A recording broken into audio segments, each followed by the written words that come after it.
As an 8-figure real estate investor and entrepreneur, these are my top 3 ways of finding real estate deals that no one else has access to. Now, these are proven methods that I've used to not only acquire real estate, but also profit millions of dollars across different markets throughout the United States. Now, I'm not only going to share with you the exact step-by-steps on how to execute these properly, but I'll also share my screen and go on the actual websites and walk you through. So if you'd like to follow along with your laptop or a device or whatever you like, feel free to do so. And without further ado, let's go ahead and start with the first strategy, which is calling for rent signs. Now, this is not what you think it is. It's not driving for dollars. Driving for dollars is actually quite a popular way of finding deals, especially for individuals wanting to find single family homes.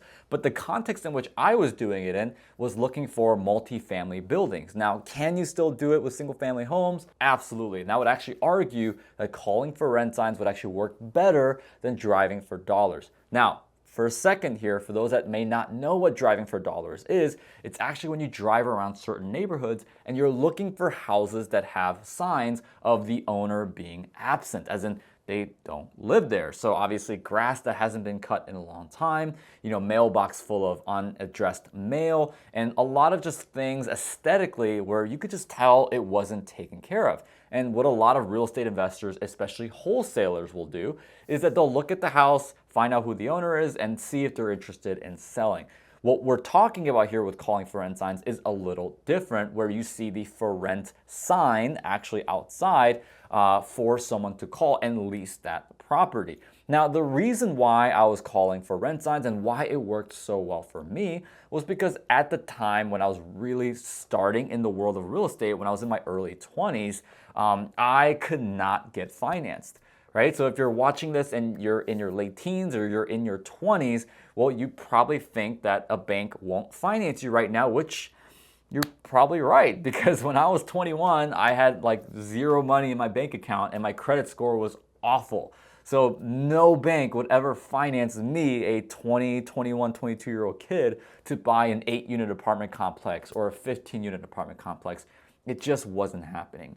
And that's when I learned about this thing called seller financing. Now, seller financing is a way to acquire a property where the seller actually carries the financing for you as opposed to the bank. And for me as the buyer, I loved buying properties seller financing because not only did I not have to pay all the bank fees, such as the fee for the appraisal or the loan origination fee or the underwriting fee or the closing fee, but I could also close a lot faster, and myself and the seller could actually decide what the terms are going to be. Because, well, if I were to go to a bank, and even today as an 8-figure seasoned real estate investor that banks want to work with, I have no ability to say, well, I only want to put 5% down, I want to do 2% interest, and I want to do it over a 30-year amortized note. I can't do that. The bank is going to say, hey, we have the best terms for you, and even then, you're still paying 6.5% interest rate, we still want 20% down, and we still want to do it over a 25-year amortization. So I didn't have that freedom or the ability back then to do so, so I kind of had to find people who are willing to do seller financing.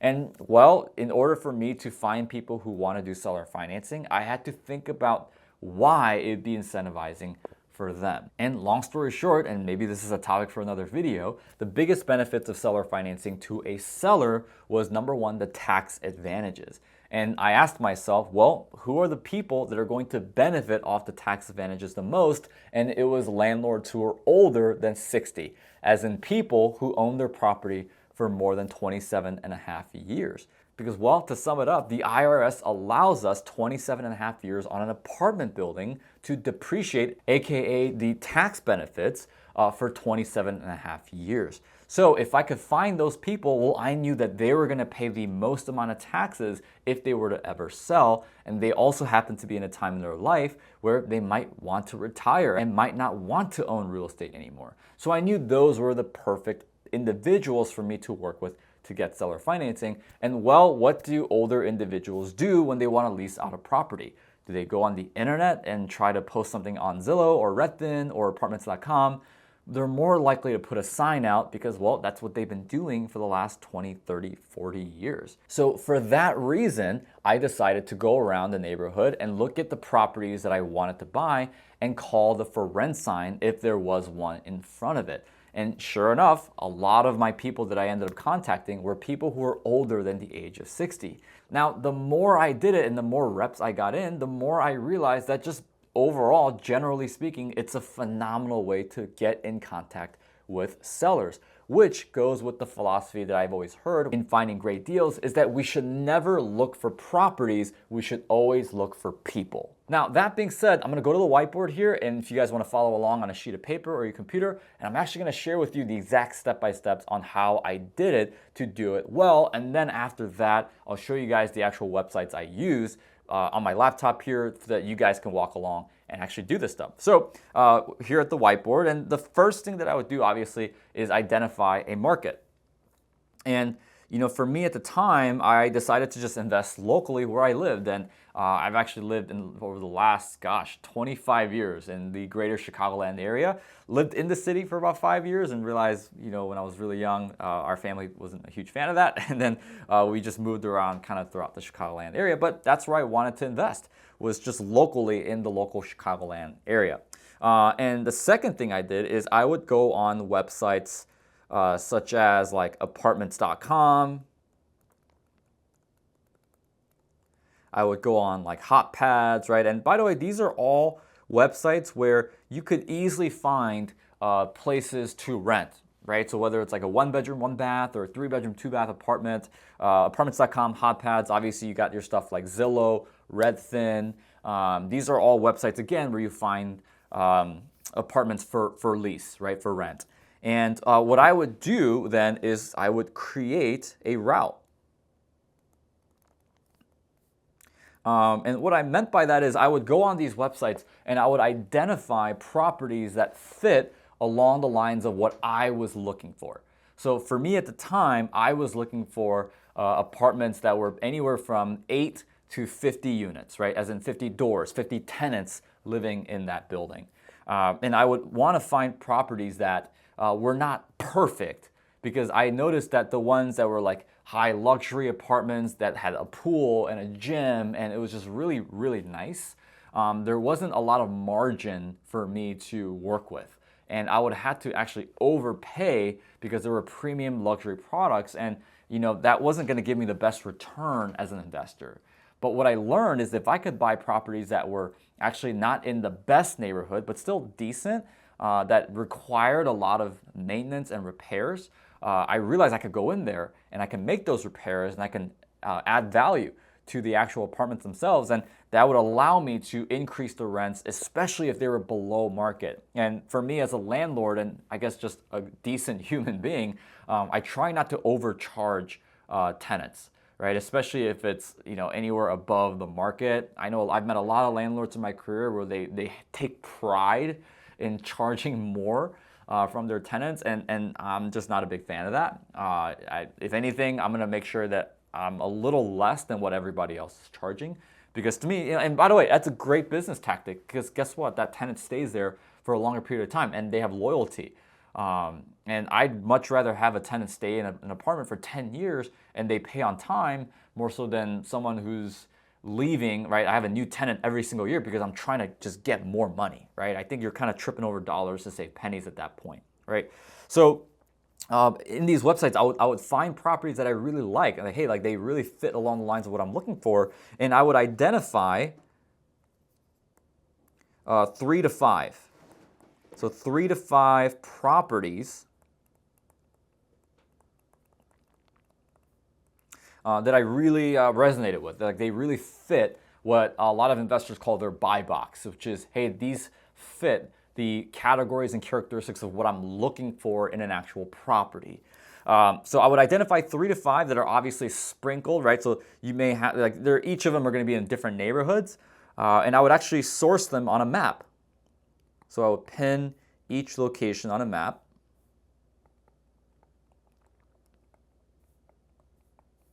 And I would figure out what would be the most efficient way for me to visit each neighborhood. Now, the reason why I did that is because I not only wanted to check out the property that I have in question, right, the actual subject property, but I knew that if I could find a 16-unit apartment building in one neighborhood, well, the likelihood that there are other properties similar to that one is very high. Right? Like there's very few neighborhoods in the United States where you see a $2 million mansion and then right next to it you see a 24-unit apartment building and right next to that you see a $200,000 starter home and then after that you see a $10 million mansion, right? Like there's probably no neighborhood in the United States that are like that. But again, I knew if I could find one, the likelihood of me finding others were very, very high. So I would spend probably about 15, 20 minutes in each location, just driving around that neighborhood and looking for rent signs, like actually looking for rent signs. And what I would do is I would take a picture of every sign I saw. And by the way, one of the reasons why I loved calling for rent signs is because I knew that if they were an older landlord and they had units that were vacant, the likelihood that they wanted to sell was probably going to be higher because they most likely didn't want to do the work of the background check and touring the actual apartment to lease it, right? And having to sift through 20, 30 applications and make sure that that person's onboarded correctly and they move in. Like I know there's a lot of work in what we call a turnover, right? When you turn a new tenant over in an existing apartment. And so I realized like, hey, like these guys, I might be catching these guys at a better time where they were more likely to sell, right? So that's what I did. So I would go around, take a picture, and then I would store the data. And what I mean by data, I meant the address. And when I found a building that I really liked that didn't have a for rent sign, I would actually write the address down like I would any property. And at another time, most likely that evening, I would do what's called skip tracing the property. Now, skip tracing is the process of looking at the address, seeing the property, and finding out who actually owns that property. And I'll show you guys how to do that here in a second, just through these websites, right? And I am going to be using just local, my area, Kane County, Illinois websites. Now, there's counterparts to every single county in the United States, right? So I would store the data, and I would get phone numbers, and ultimately that's what we want to get to, is we want to have a database of phone numbers. Now, mind you, when you're collecting these phone numbers, these are phone numbers of sellers that nobody else has access to. So there's no broker representing them. There's nobody else. There's no buyer that they're working with currently. 99% of the time, it's just going to be you and the seller, which is awesome, which means you have a lot more leverage in negotiating as a buyer compared to if that seller was talking to 15 total buyers and you just happen to be one of them. That's a losing situation, right? I mean, I've only maybe done 2 or 3 deals that way where we had to bid against other offers that were coming in. My favorite ways have been, again, off-market deals that nobody else has access to. So after gathering the database of phone numbers, I would actually call them. And, I've experimented a lot of different times, but for some reason, Tuesday to Thursday, between 5 to 7 p.m., like, I don't know why, but I had the most amount of success of people actually picking up the phone when I would make calls during those time slots. And funny enough, the best time for you to actually drive around the neighborhood is actually Saturday morning, early afternoon, because I actually found that a lot of landlords will work on their buildings during that time. So there are many cases, especially on Saturday mornings, where I would drive around and I see somebody outside working and they look like the owner, and I would strike up a conversation, right? I would get out of the car and go, hey, how are you? My name's Daniel. I take it you're the owner of this building. Oh, that's great. John, nice to meet you. My name is Daniel. I'm actually driving around this neighborhood looking for properties that I might be interested in acquiring. Is that something that you'd be interested in having a conversation around, right? And I either get a yes, or I would get a no, or I would get the hell off my property, right? But you just shrug it off and you get that owner's contact information by skip tracing it later, and you call them 3 months from now, pretending to be somebody else, and we'll see what happens. But I will call them between Tuesdays Thursdays, 5 to 7 p.m. Again, that's just where I had the most amount of success. So congratulations, I just saved you months and months of experimenting and time that thankfully now you don't have to spend trying to figure out when the best time is. Okay, so that being said, let me actually show you guys these websites that I would use to call and find these landlords that you could potentially do business with. All right, guys, so I'm on my laptop, and literally all I did was just Google apartments for rent, and I chose Aurora, Illinois, because that's the second largest city in Illinois, and I live like 10 minutes from there. And as you guys can see, apartments.com, right? Zillow, Trulia, right? These are kind of the more common. Rent Cafe, Redfin, Hot Pads, like we just talked about. But I'm just gonna select apartments.com, right? Because that's kind of the one I usually use. And what I would do, right, on a Friday night, Bulls game in the background, is I would literally just scroll down and just look at, okay, like what are apartments that look like I'd like to buy? And like I mentioned earlier in the video, I really wanted to stay away from the luxury class, A, like premium apartments, because they were really overpriced. So one of the things I do in the filters is I would actually put a maximum price of, let's just say, like $1,400, because I knew that a lot of these luxury apartments were priced out over $1,400. And I would try to find like deals like this, like where it's like, okay, like it looks doable, looks like that fits within my buy box of 8 to 50 doors, right? Especially like this one right here, right? Right, like you got a lot of smaller ones. Like this one's actually a 24 unit building that I actually almost bought, right? So there's a bunch of ones that I would identify and go, okay, like that looks good, that looks good, that looks good. And I would get 3, 4 of them. And again, I would just put them on a map like you see right here. And I would pin them and I would go, okay, like what's the most efficient way for me to drive around these parts instead of like zigzagging, going back and forth, right? So I would go drive around these neighborhoods and then I would skip trace. Now, if you want to skip trace properties, you would go here. So all I did was just Google Kane County Property Tax Assessor. So Aurora, Illinois is located in Kane County, Illinois.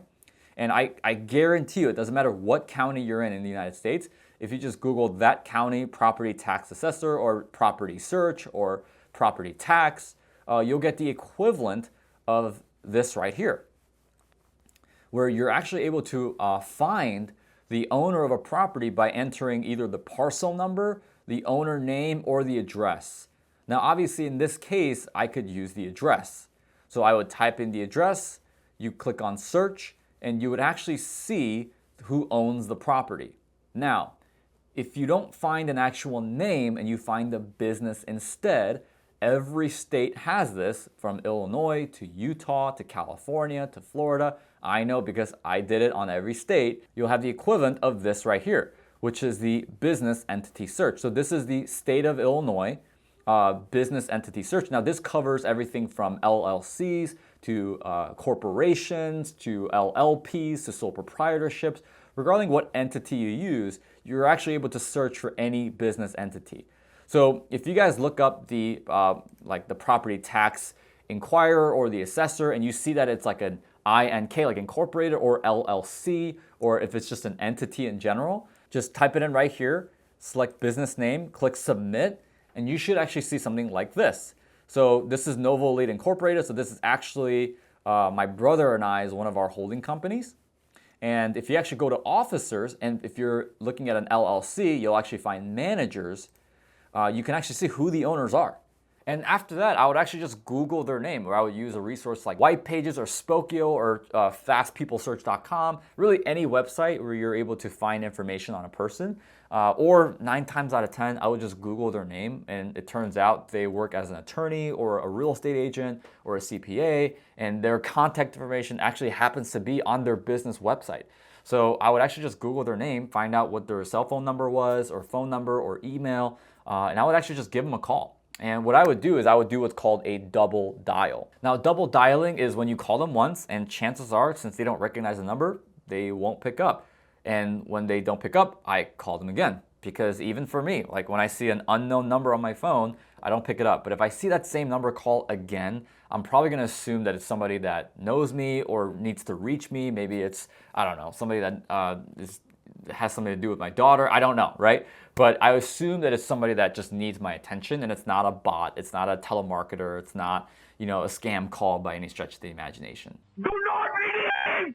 Do not read in the card! Now, here's the most important part. So I just showed you guys how to call for rent signs and how to skip trace and how to actually build a database of sellers. That database is the most important thing because after 6 months, guess what I had? I had hundreds of sellers and their cell phone numbers and their addresses in terms of what property they owned. And instead of having to go out and call for rent signs, what now I was able to do, because I got pretty much the entire contact list for the entire area, is every week, like clockwork, I would do 30 to 50 phone calls every single week, just following up with them to see if they had interest in selling. Let's say you had 500 people on that contact list. Well, could you make 50 calls per week every week over the course of 10 weeks? Because 10 times 50 is 500 and you have 500 contacts. Well, you can get through the entire list 10 weeks. And after 10 weeks, you start over and again and again and again and again until you eventually start having an inflow of deals that you're actually making offers on and closing on. And that for me was actually one of the main ways that I started really gaining momentum when I was in my early 20s, to the point where I actually started closing on an apartment a month. Yep, you heard me. Back in 2016, 17, 18, I would close on an apartment every single month. That was the rhythm that I had around that time because this was one of the ways that I would find deals. Now, strategy number 2 was actually expired listings. And this is a little shorter than number 1, but one of the things I did was really make relationships with a lot of brokers in the area. So what I would actually do is, number 1, I would build relationships with low-hanging contacts. Now, when I say low-hanging, I don't mean any disrespect by it whatsoever. What I mean by low hanging are people that are just really easy to get in touch with because they want your business. So these are people like realtors, brokers, and lenders, where, hey, like they want your business as much as you want theirs. And there's a lot of them, right? So if I were to Google realtors or brokers in Aurora, Illinois, or in, Monterey, California, or Austin, Texas, I'm probably gonna get a list of hundreds of people on my Google search. Or if I were to just even ask Grok or ChatGPT, like I'm gonna get a lot of answers. And these are all people that want me to reach out to them. So again, it doesn't require a lot of energy or effort versus if I were to contact the CEO of a massive employer in that area, well, there's gonna be that person's assistant and that secretary, and they most likely have a very busy calendar. So it's just very hard to get a hold of them. Whereas obviously with the realtor, a broker, or a lender, it's not gonna be the case. So what I would do is I would just Google low-hanging contacts and I would actually get them on a call. And I would do that because those are contacts that I'm probably going to need anyways. So when I would call them is I would do a 15-minute call and I would first qualify them. So I would ask questions like, hey, so how long have you been doing this? How well do you know the area? Hey, I saw that based on my research of this area that rents on average went up 7.6% year over year for comparing first quarter. Would you confirm that to be true? A lot of these questions that honestly will tell me, do they actually know what the heck they're doing? And even if you have zero experience in real estate, that's okay because we as humans just have a natural read on people. So if I see that they're very hungry, they're very humble, and they're willing to work with me, and they're very kind, then that's an individual that I'll most likely want to work with, versus if they're very cocky, arrogant, and they act like they know it all, chances are that's somebody that I don't want to do business with and just don't want in my life, period, right? Now, what I would do is I would actually ask them at the end of the phone, like at the end of the phone call, like, oh, by the way, right? And that's something I do very commonly in phone calls I have with a lot of professionals and partners is I'll say, oh, by the way, do you happen to know anyone that's, right? And I would actually ask, especially if I was talking to brokers, oh, by the way, do you by any chance happen to have any expired listings, or do you happen to know or see any expired listings that fit along the category of what I'm looking for, right? So I would tell them over the phone, hey, this is my buy box. This is what I'm looking for. Oh, by the way, do you by any chance happen to see any expired listings that fit my buy box, that fit my category? And I love asking brokers for expired listings for 2 different reasons. Number 1, it's really easy for them. All they have to do is just log on to their MLS account, look at what listings have expired, look through the properties that would fit me, and they would just send me that list over to me that same day. Reason number 2 is expired listing sellers, people who own the buildings, actually were more motivated to sell than any other seller. Because think about it, they put their property out for sale, no one bought it. And they're more motivated and more desperate because chances are you're the only person that's actually willing to engage in conversations with them. And I know what you might be thinking, like, oh, Daniel, those are crap properties. And well, some other person's definition of crap property is my definition of a really good investment. Because guess what? If it is a crap property, chances are it'll sell at a crap price. And if I could buy it at a crap price and I could make it not crap, well, chances are that a lot of the equity that I gain, a lot of the increase in value, well, these are things that myself and my investors and my partners can enjoy. And chances are if it's a crap property, it probably had crap rents, meaning that if I fixed it up, I could elevate the rents, obviously below market standards, still make it affordable for my tenants, and I can make a lot of money from it just by doing 3, 6, 9 months of work. So again, I love the expired listings, and a lot of what you guys can do is go on websites like biggerpockets.com. One of my favorite ways was going on a website like LoopNet, which you guys can see right here as of now. And you guys can actually look for properties for sale, right? Or for lease, but I would like to do for sale. And I'm gonna choose multifamily. And what's great is that once you enter a location, you can actually see all these brokers and realtors that represent those properties. And that was for me one of my favorite ways of finding which brokers and realtors that I even wanted to get on the phone with, because well, if they represented a 24 unit apartment building, well, that's along the lines of what I'm looking for. So meaning that if they're representing that property, well, chances are they have other properties that they have in their listings or in their pipeline that I'm gonna wanna take a look at as well. Or they also know a lot of people who own apartments that are similar to what I'm looking for. So I would identify a few brokers or realtors. So like I said, Bigger Pockets, LoopNet, obviously Zillow, Redfin, anywhere where you're gonna see apartments for sale, I wanna see who's representing that property, and I'm gonna give them a call. And I'm gonna make sure that I reach out, schedule a 15-minute phone call, and do exactly what I just shared with you guys. And so I get the expired listings from them. I work with motivated sellers who are more likely to wanna do business with me because they're desperate. And I also get to find properties that I get to do a lot of work in and gain equity and more income and cash flow off of. Make sense? Hopefully it does. And that takes us to last but not least, number 3, working with property managers. Now I saved the best for last because this was actually the way I got not only the most amount of deals done, but actually the highest conversion. Meaning that if I found properties this way, chances are the likelihood of me actually doing the deal and closing on it was a lot higher than all the other ones that I did. And so this actually came across to me accidentally. And so when I first started doing real estate, one of the things I was really intentional about, as you guys heard in route number 2, which is expired listings, is I would try to build as many relationships as I can. Meaning that I was going to a lot of different meetups and I was doing a lot of different networking events and I was calling around different individuals. And in one meetup that I attended, I actually met a property manager who'd been doing business in the area for over 40 years. And I developed a really good relationship with that particular property manager. And well, one day that property manager called me and go, hey, I know you're looking for property. I've got one of my clients who's 70 years old and he's looking to get out of the game and he's got this 36 unit building that he wants to sell. Would you be interested in going after it? And sure enough, I did. I bought that 36 unit property and actually sold it for 2.5 times what I initially bought it for only 5 years later. But I actually thought to myself, like what if I could do this with 4 or 5 other property managers? So one of the things I did, because again, property managers are a low hanging contact. I could Google right now, property managers near me, and I'll find 15 of them. So one of the things I was really intentional about as well is when I found these property managers, I would find the ones that were managing less than 500 doors. And the reason being is because if they operated a giant property management firm, well, chances are they don't have a personal relationship with a lot of the clients and the sellers that they do business with, right? So I would actually try to find these property management companies that manage less than 500 or even less than 1,000 properties or 1,000 units, because I knew that, well, if I could meet these guys that have less counts, less unit counts, they probably have a better personal relationship with a lot of these individuals, meaning that they caught wind if they had a client that were willing to sell.